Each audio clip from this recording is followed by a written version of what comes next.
6월 마지막 거래를 보내고 이제 오늘부터 하반기 첫 거래일이자 7월 첫 거래를 시작하는 국내 증시 흐름 짚어보고 ETF 시장도 점검해 보겠습니다. 네, 오늘은 키움 투자자산운용 ETF 컨설팅 사업부 정성인 부장 함께합니다. 어서 오세요, 부장님. 네, 안녕하십니까? 예. 이 부장님도 지금 부장 시장 보신 지가 얼마 되세요? 일하신 지가? 지금 한 17년 정도 돼가는 것 같습니다. 지금 제일 센 장이죠. 그렇죠. 뭐 분위기상으로는 가장 좋은 것 같습니다. 분위기상으로. 예, 국장으로 봤을 때는. 예. 저도 이렇게 센 장은 처음인 것 같아요. 아니 지금 이제 이렇게 되면 이제 쉬어갈 만도 한데 이 소리도 이제 함부로 못 하게 됐습니다. 분위기 어때요 지금? 제가 지난 주말에 그 자료 쓰다가 자료. 네. 주춤이란 단어를 잠깐 쓰려고 했는데 주춤. 오늘 분위기를 보니까 주춤이란 단어를 쓰면 안 될 것 같고요. 네, 뭐 말씀하신 대로 지금 예. 거침없는 상승세가 좀 이어지고 있는 것 같습니다. 예. 지난주만 하더라도 사실 분위기는 잠깐 쉬어가나 이런 분위기였어요. 그러니까요. 왜냐하면 이제 통상적으로 봐도 특히 이제 기관들이나 외국인 같은 경우에 반기 말이나 분기 말에는 그동안에 이제 쌓아왔던 수익을 확정 짓고 가는 수요들이 좀 있다 보니까 네. 매물 출회들이 좀 됐었거든요. 예. 그래서 이제 그 외국인 수급만 보더라도 물론 YTD 기준으로 여전히 순매도 구간이긴 해요. 외국인 같은 경우에는 그럼에도 불구하고 이제 매수가 계속 쌓아오다가 주춤하는 모습을 보이긴 했습니다만은 일단 오늘 다시 이제 매수로 돌아섰고요. 그 우리나라 증시가 지금 보니까 6월에 어찌됐든 뭐 미국 관세 협상이나 뭐 중동 이슈 이런 것들 다 그냥 뚫고 정말 다 무시하고 예. 올라왔기 때문에 이게 뭐 추세의 전환이라고 보기는 좀 어려울 것 같고 어쨌든 계속해서 상승의 흐름을 이어나갈 수 있을 것으로 일단 보는 것 같고요. 일단 3분기가 중요할 것 같은데 뭐 상승의 가장 큰 근거는 어쨌든 정책 기대감이었잖아요. 정책 기대감이었는데 네. 어쨌든 3분기부터는 이 정책 기대감들이 현실화 좀 될 수 있다라는 부분들 그리고 이제 밸류에이션 얘기를 가장 많이 하는데 지금 많이 올랐음에도 불구하고 여전히 뭐 12개월 포워드 기준으로 보면은 PER 아직도 10배, PBR 1배. 뭐 아직 여전히 글로벌 최하위 수준이다 보니까 밸류에이션으로는. 밸류에이션으로는. 예, 그렇기 때문에 이 분위기가 조금 더 갈 수 있는 기본 조건들은 조금 마련된 게 아닌가 이렇게 시장에서는 바라보고 있는 것 같습니다. 네. 자, 그럼 최근에 발표된 소식 좀 여쭤볼게요. 이제 다음 달부터 이제 국내 ETF 상품 3분의 1이 배당형으로 바뀐다고 하는데 이게 왜 그런 거예요? 네. 그러니까 이제 국내 ETF가 예. 한 1000개 종목 정도 있어요. 네. 그중에서 기존에 한 420개 정도, 절반 조금 안 되는 종목들은 기존에도 분배를 하고 있었어요. 분배라는 이름으로 이제 배당을 드리고 있었어요. 그리고 나머지는 배당을 안 드리고 뭐 다른 사람이 쓴 건 아니고요. 이거를 이제 재투자, 펀드에 그냥 재투자하면서 주식이나 채권을 더 사는 네. 이런 형태로 운영이 되고 있었거든요. 근데 이게 이제 올해 그 소득세법 시행령 작년에 이제 바뀌었는데 무조건 1년에 한 번은 배당을 해라. 이렇게 바뀌었어요. 그래서 그 해당 종목이 지금 326종목이고 예. 그럼 요약을 하자면 일단 1000개 가까운 종목 중에 예. 이제 올해부터는 약 80개 종목 정도는 배당을 무조건 1년에 한 번 이상 하는 걸로 바뀌었습니다. 이게 7월 1일부터 네, 7월 오늘부터. 1일부터 이제 해당이 되기 때문에 이제 하반기에 그동안 분배를 안 했던 ETF들이 네. 이제 현금으로서 분배를 하도록 이렇게 바뀌었고요. 뭐 분배를 하지 않는 ETF도 있어요. 일단 국내 주식형은 제외가 됩니다. 그래서 기존에 예를 들어서 뭐 키움 200 TR 이런 ETF들은 TR이 붙어 있는 상품들은 이제 배당을 안 하는 상품이다라고 보시면 되는데 그래서 국내 주식형들은 배당의 의무가 아직도 없습니다. 그렇기 때문에 국내 주식형을 제외한 해외 주식형, 채권형, 금리형 이런 것들은 의무적으로 분배를 해야 되는 이렇게 바뀌었다라고 보시면 될 것 아니 같습니다. 근데 부장님, 예를 들어서 지금 채권형, 금리형 이거는 따박따박 시간이 지나면서 이제 이자가 들어오니까 그걸 갖다가 이제 재투자 형식이나 이렇게 적립이 아니고 그냥 그때 들어오는 걸 갖다가 이제 투자자들한테 배당해 준다. 이거는 이해가 가는데 네. 주식형을 갖다가 배당을 해 준다고요? 네, 해외 주식형. 아니 벌 수도 있고 터질 수도 있는 거 아니에요? 그러니까 이게 보면은 예. 결산을 1년에 한 번 하는데 예. 결산 시에 그러니까 손실이 났다. 이런 경우에는 이제 배당을 안 해도 되는 유보 요건으로 들어가긴 합니다. 예. 근데 사실은 이제 주식이라는 게 그렇잖아요. 주식을 예를 들어서 내가 10,000원에 샀어. 네. 샀다라는 가정하에 9,000원이 되더라도 배당이 나오긴 나오잖아요. 가격은 하락했지만 그래요. 배당은 배당은 나오죠. 나오죠. 사실 그 부분에 있어서는 이제 배당을 하는 게 맞긴 하죠. 가격의 변동과 무관하게. 예. 그래서 이제 그런 예, 개념으로 예. 이해를 그런 해주시면 좋을 것 개념으로. 같아요. 예. 그러니까 펀드의 손실의 개념은 아니고. 알겠습니다. 그런데 왜 해외 주식은 하는데 국내 주식은 왜 안 돼요? 국내 주식은 일단 일단 기본적으로 매매 차익이 비과세이기 때문에 일단 유예를 줬습니다. 그래서 국내 주식은 일단은 지금 상황에서는 이번에는 해당하지 않는다. 이렇게 보시면 될 것 같습니다. 네, 알겠습니다.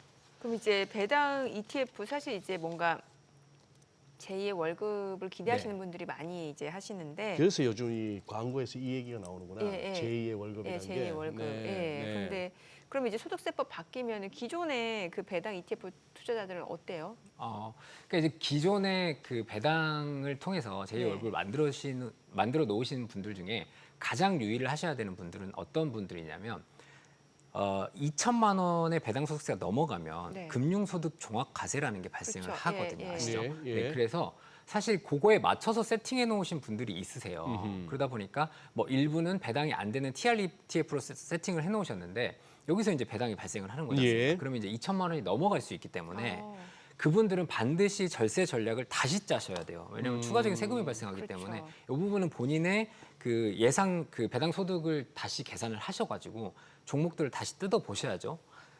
그래서 그 절세 전략을 다시 세우는 게 가장 중요한 해당하시는 분들이라고 보여지고 있고 전략으로서는 어쨌든 간에 국내 주식형 TR은 제가 앞서서 말씀드렸지만은 이제 해당하지 않기 때문에 일부는 또 국내 주식형 TR ETF를 활용하시는 방안도 좋은 대안이 될 수 있을 거로 보여집니다. 예. 그동안에 이제 정부에서 이제 강력한 정시 부양 의지를 보이고 하기야 정부 차원에서 이렇게 정시 부양 의지를 강하게 보인 거는 지금 이만한 데 경우는 없었던 것 같아요. 뭐 5천 특별위원회 이런 것만 하더라도 상징적이긴 합니다만 그래도 엄청난데 지금이 그러면 다시 이제 또 밸류업이라는 게 또 이제 떠오를 수밖에 없고 요거 관련해서 ETF 업계에서 관련 상품 많이 내놓으셨잖아요. 네, 그렇습니다. 네.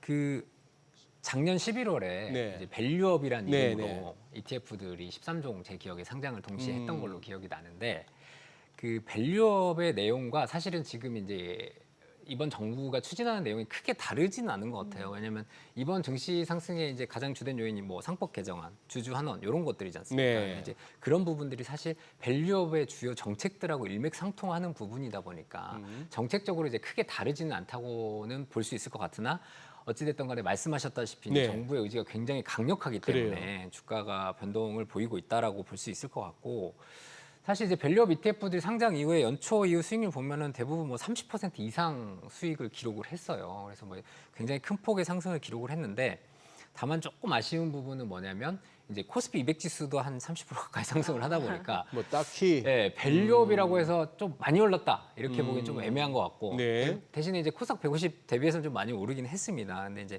밸류업은 아마도 이게 이제 밸류업 지수 ETF들이 대부분 101 종목으로 구성이 돼 있거든요. 그러면 여기 대부분은 종목들을 보시면은 시가총액 상위에는 200의 시가총액 상위 종목들과 거의 유사해요. 그렇겠죠. 예, 그러다 보니까 성과 측면에서 어떤 큰 차별점을 좀 두지는 못한 좀 아쉬운 부분이 있긴 합니다만은 어찌됐든 간에 앞으로 이 주주 환원책들에 대한 부분들이 계속 발표가 될 거면서 이 밸류 관련된 종목들이 좀 주목을 받을 것은 사실이기 때문에 관심을 좀 가져주시면 좋을 것 같습니다. 네. 이제 벌써 올해 이제 하반기가 시작이 됐는데 이제 그런 의미에서 상반기 좀 결산을 해보면 좋을 것 같은데 ETF 쪽 보면은 수익률이라든지 아니면 투자자들이 관심을 갖는 쪽이 해외 주식이나 채권형 쪽이었다면서요. 네, 사실 이제 뭐 국내 주식형도 돈이 많이 들어오긴 예. 했습니다만은 저희가 지금 보면 ETF 시장이 작년 말 기준으로 173조로 끝났고 지금 제가 어제 보니까 210조 원 정도 되더라고요. 벌써 또 이제 한 40조 가까이 지금 예, 상승을 했는데 예. 사실 뭐 지수 상승이 기여한 부분도 있습니다. 분명히 이제 국내 그러니까. 지수도 많이 올랐고 네. 미국 지수도 많이 다시 올라왔기 때문에 지수 상승이 기여를 했던 부분도 있는 것 같은데 이제 그 자금 유입 측면에서 봤을 때는 그 두 가지인데 해외 주식형 ETF가 굉장히 또 여전히 또 돈이 많이 들어오고 있는 상황입니다. 예. 보면은 지금 5월 말까지만 봤을 때 순유입 자금 규모가 10조를 지금 넘어가고 있는 상황이거든요. 어허. 그래서 보시면은 제가 자료를 준비했는데 해외 주식형 펀드는 사실 지금 자금의 큰 유출입은 없는 것 같아요. 그런데 이제 해외 주식형 ETF는 그 녹색 차트인데 계속해서 좀 자금 유입되고 있고 특히나 이제 1분기 말부터 이렇게 변동성이 좀 컸었잖아요. 이때는 더 많은 자금들이 꽤 많이 들어와서 이제 이런 부분들 스마트머니로 또 작용을 하고 있는 것 같고 대부분 여전히 미국 대표 지수형들이 좀 많이 들어왔습니다. 예. 4조 원 가까이 들어왔고 그리고 이제 두 번째는 국내 채권형인데 의외로 또 해외 채권보다는 국내 채권형이 많이 들어왔어요. 그래서 이제 국내 시장 채권 시장이 워낙 좋다 보니까 좀 많이 들어왔던 것 같고 다만 좀 아쉬운 부분은 이제 중기채나 장기채보다는 초단기채 위주로 좀 돈이 많이 들어와서 소위 저희가 이제 머니마켓 ETF 몇 번 제가 소개드렸던 네네. 적이 있는데 MMF와 같은 형태의 초단기채 ETF에 한 6조 원 이상 자금이 몰려들면서 올해 벌써 지금 작년에 한 7조 4천 들어왔었거든요. 국내 예. 채권량이. 올해 지금 상반기에만 벌써 이제 8조 넘게 들어왔기 때문에 상당히 큰 폭의 자금 유입이 있었다. 이렇게 보시면 될 것 같습니다. 지금 설명하신 요거는 좀 뭐 오래 머물기보다는 잠깐 있다가 또 막 빠져나오고 그런 거 아닙니까? 네, 그러니까 네. 대기성 자금이라고 대기성 보시는 게 맞을 자금이라 것 보면 같아요. 되겠죠. 네네. 무슨 뭐 큰 이자 수익을 기대했다기보다는 네, 듀레이션 베팅보다는 이제 맞아요. 어쨌든 증시도 많이 오르기도 했기 때문에 음. 이런 부분들에 대한 대기성 자금으로 보시면 좋을 것 같습니다. 그 옛날 MMF 대신에 그냥 네네. 그렇게 지금도 뭐 MMF 하지만은 예. ETF 쪽에서 많이 활용을 하고 계십니다. 그래요. 알겠습니다. 비트코인 현물 ETF 여쭤볼게요. 이게 이제 국내 도입되느냐 안 되느냐 뭐 관심이 굉장히 많은데 왜냐면 이 비트코인 현물이랑 비트코인을 이걸 어디다가 뭐 이런 얘기도 많잖아요. 네. 그런데 지금 보니까 가상자산 현물 ETF 관련 법안이 발의가 됐어요. 그럼 이제 가능성이 더 커졌다 이렇게 봐야겠네요. 네, 그렇게 보는 게 맞을 것 예, 같습니다. 예. 일단 뭐 더불어민주당 민병욱 의원께서 이제 그 자본시장법 개정안을 발의를 했는데 네. 내용 자체가 이제 그런 거죠. 비트코인 등 이제 디지털 자산을 그 상품화 해보자. 그러니까 금융자산으로 금융투자 상품으로의 기초자산으로 인정을 좀 해보자. 이런 취지의 이제 관련 법령을 발의를 하셨고요. 그러니까 기본적으로 그 동안은 반대로 얘기하면 이 가상자산은 금융상품의 기초자산이 될 수 없었던 거죠. 인정을 못 받고 있었던 거죠. 근데 이제 이 법이 통과가 된다라면 이제 그 금융자산으로 인정을 받기 때문에 상품이 출시가 될 수 있을 것 같고 그 기본적으로 이제 해외 사례를 봤을 경우에 그 앵커님 말씀하셨지만은 뭐 순서를 보면 관련 법령이나 제도가 먼저 생겨야 돼요. 그리고 얘를 어떻게 결제할 건지 신탁이나 수탁 제도가 마련이 돼야 되고 그러니까요. 마지막으로 그럼 어디서 거래할 건지 거래소 예. 이렇게 세 가지가 정비가 돼야 되는데 저희는 아직 첫 발도 못 내딛고 있었는데 예. 이번에 이제 첫 발을 내딛었다. 이게 좀 유의미한 것 같고 특히 이제 올해 하반기에 그 금융위원회가 지난 2월에 발표를 했는데 그 법인 계좌를 통한 가상자산이 매매가 가능하거든요. 이제 하반기부터. 때문에 이와 더불어서 굉장히 중요한 제도적인 좀 변화가 아닌가 그렇게 지금 보고 있습니다. 예, 그래요. 아까 지금 뭐 MMF가 이제 머니마켓 ETF, 여기서 머니마켓 ETF 여기서 이제 잠시 대기성 자금이 머물다가 여기서 이제 빠져나갔다는 얘기는 결국 증시로 들어갔다고 직접 들어갔다고 볼 수 있겠는데. 네. 정 부장님 그러면 요 자금 흐름 한번 네. 좀 설명해 주시죠. 그러니까 정확히 말씀을 드리면 네. 1월부터 6월까지 보면은 굉장히 많은 자금이 들어왔는데 들어왔는데 5월부터 그러니까 6월 한 달 동안은 또 많은 자금이 빠져나갔다. ETF에서? 네, 이렇게 보시면 될 것 아. 같아요. 그래서 아까 제가 앞서 말씀드렸지만 지금 1월부터 6월 말까지 들어온 자금이 무려 6조 원이에요. 머니마켓 ETF에만. 네. 그런데 지금 6월 한 달만 빠져나간 자금이 그 지난 1개월간 자금 순유출 종목 탑5를 제가 들고 나왔는데 1위, 3위, 5위가 지금 머니마켓 ETF들이에요. 그래서 예. 이 금액을 합치면 거의 2조 원 가까이의 자금들이 유출이 되고 있기 때문에 실질적으로 6월에는 또 이 초단기성 자금들이 또 빠져나가서 증시로 좀 많이 흘러갔다라고 결론적으로 말씀을 드리는 거, 결론을 내리는 게 맞을 것 같고 네. 예. 사실 이제 뭐 회사의 상품마다 좀 차별성은 있는 것 같은데 예. 전체적인 시장 흐름에서는 6월에는 또 이 대기성 자금들이 일부 또 빠져나갔고 뭐 아시다시피 예탁금도 지금 거의 70조 원 지금 되고 있잖아요. 네. 예. 그렇기 때문에 실질적으로 증시로 좀 많이 흘러 들어갔다 이렇게 요약을 드리는 게 맞을 것 같습니다. 증시로 오늘 보니까 시장 흐름이 진짜 좋아요. 지금 코스피가 3,100 장중에 보니까 30선까지 터치를 좀 한 것 같은데. 지금 뭐 이렇게 되면 예. 외국인들 거래소에서 거의 5,940개면 6,000개 가까운데 1시간도 안 돼가지고 오늘 이것도 10,000개 찍나요? 선물? 와. 그러게 어제부터 외국인이 선물 시장에서 엄청 사더라고요. 그러네요. 예. 그리고 지금 미국으로도 미국 증시로도 돈 많이 들어오나요 지금 ETF 통해서? 네, 사실 이제 국내에는 좀 유입은 되고 있지만 글로벌리 전체 시장을 봤을 때는 아직까지는 미국 시장으로 자금이 유입이 가팔라지고 있다고 보기는 어려울 것 같습니다. 그래요? 네. 올해 전반적인 추세 자체가 미국보다는 이제 비미국 쪽, 예, 특히 뭐 분위기가. 유럽이나 또 이제 국내로도 많이 들어오고 있지 않습니까? 그래서 이머징 쪽으로의 자금 흐름이 많이 좀 이어지고 있는 게 아직까지는 추세다라고 보는 게 맞을 것 같습니다. 유럽 쪽 상품이 좀 있습니까?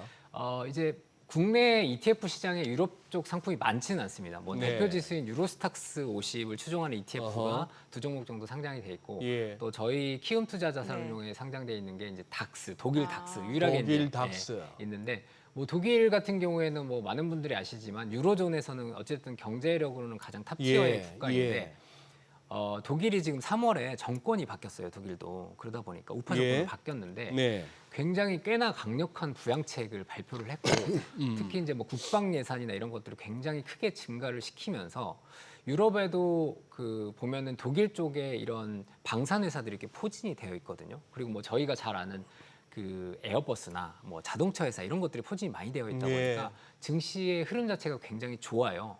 그래서 독일 닥스 같은 경우에도 보면은 지금 YTD로 보면은 21.7% 올랐거든요. 그래서 네. 연초 이후에 굉장히 많이 올랐고 뭐 5, 6월은 좀 주춤을 했습니다만은 그럼에도 불구하고 최근에 다시 또 좋은 흐름을 좀 이어가고 있는 모습을 보여주고 있다라고 말씀을 드릴 수 있습니다. 저기서 보니까 수익률로 봤을 때는 고배당 쪽이 수익률이 괜찮네요. 네, 그러니까 이제 최근 한 달. 올해는 네. 국장의 해인 것 같습니다. 아. 국장의 해인 것 같고 어찌됐든 간에 고배당이 뭐 수익률이 굉장히 좋은 것 같고 네. 고배당이 그 앞서 말씀드린 이런 정부의 정책하고 가장 잘 맞아떨어지는 ETF다. 어제 기사를 보니까는 또 제목이 대통령이 추천한 ETF 이렇게 해서 이제 고배당 ETF를 또 추천을 이렇게 했더라고요. 그만큼 이제 뭐 배당 쪽, 이제 주주 환원 쪽에 그만큼 관심이 좀 쏠려 있다라고 보시면 될 것 같은데 이제 저희 키움에도 고배당 ETF가 대표적으로 있는데 네. 저희는 그 MKF 웰스 고배당 지수 20 지수를 사용을 하는데 예. 그 배당 수익률 상위 20개 종목, 이제 네. 일정 재무 요건을 충족하는 종목들 내에서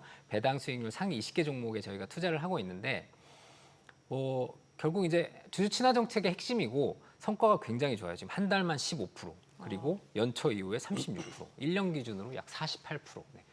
미국 주식인 줄 알았습니다. 네, 굉장히 변동성이 그러니까요. 커가지고. 고배당 수익률. 네, 이제 뭐 올해 지금 고배당 ETF들이 전반적으로 수익률도 굉장히 좋고 그 고배당 ETF 중에서는 그 한화자산운용에서 운용하고 있는 플러스 고배당 ETF가 가장 네. 큰 ETF거든요. 그래서 얼마 전에 보니까는 그게 보통 이제 올해 초만 하더라도 한 3천억, 4천억 정도 됐었는데 1조 원을 돌파를 했더라고요. 그만큼 이제 기관 또는 개인 투자자분들의 자금이 계속해서 좀 유입이 되고 있다. 그렇게 보시는 게 좋을 것 같아요. 네. 정 부장님이 주말에 자료 쓰시다가 이제 주춤할라 하다가 이제 하도 잘 달리니까 주춤을 빼셨다고. 아니 사실 그게 솔직히 한 2,300 밑에서부터 해가지고 이게 3,100까지 왔으면은 누구나 이쯤에서는 좀 숨고르긴 해도 주춤할 거 아닌가 싶은데 그냥 가버리니 할 말이 없는 상황이죠. 지금 그러면 주춤이라고 처음에 제1감으로 주춤이라 했었던 건 뭔가 좀 찝찝한 변수가 있어서 그런 건데 그럼 뭐만 조심하면 될까요? 지금 이제 7월에. 네. 일단 7월에 중요한 변수들 좀 많은 것 같아요. 네. 사실 그래서 이제 저도 주춤이라는 단어를 좀 꺼냈었는데 일단 뭐 1차적으로는 2분기 실적 시즌 지금 시작되는 거거든요. 2분기 근데 실적. 예, 앞서 말씀드렸다시피 지금 기대감으로 올라왔잖아요. 예. 그럼 기대감을 충족시켜줄 뭔가가 나와야 되는데 사실 실적이 좀 뒷받침을 해줘야 되는 부분인데 예. 이게 과연 보여줄 수 있는지가 굉장히 중요할 것 같다라는 게 첫 번째고 두 번째는 지금 어쨌든 상반기에 가장 악유가 됐던 부분이 지금 관세 부분이었는데 예. 아시다시피 지금 7월 9일에 관세 협상 종료를 앞두고 있거든요. 그렇죠. 이제 8월에는 중국하고의 관세 협상도 종료를 앞두고 있기 때문에 사실 이 부분이 지금 트럼프 대통령이 굉장히 강력하게 얘기를 하고 있지만은 7월 불과 다음 주만 되더라도 이 부분에 대한 이제 시장의 노이즈가 계속 발생을 할 네. 것으로 보여지고 있기 때문에 예. 이 부분이 이제 굉장히 중요하게 보여지는 부분이고 마지막 한 가지 제가 말씀드리고자 네. 하는 게 이제 금리 인하 부분인데 아. 사실 금리 인하는 뭐 채권뿐만 아니라 모든 글로벌 주식시장이 지금 굉장히 중요한 이슈인데 맞아요. 제가 왜 이 부분을 말씀을 드리냐면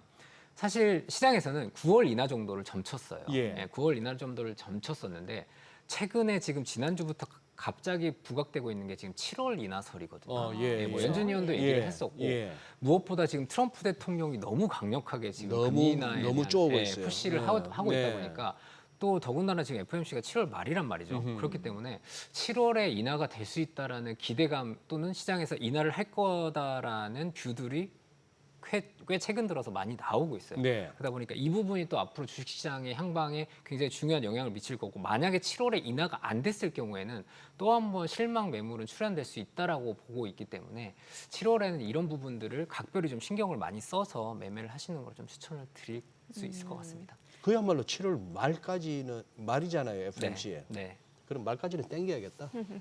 근데 부장님 설명하실 때 보니까 옆에 지주사 상승률이 어마어마하네요. 네. 상법 개정 이슈 때문에. 네. 오늘 내용 잘 들었습니다. 그래요? 고맙습니다. 네, 고맙습니다. 고맙습니다.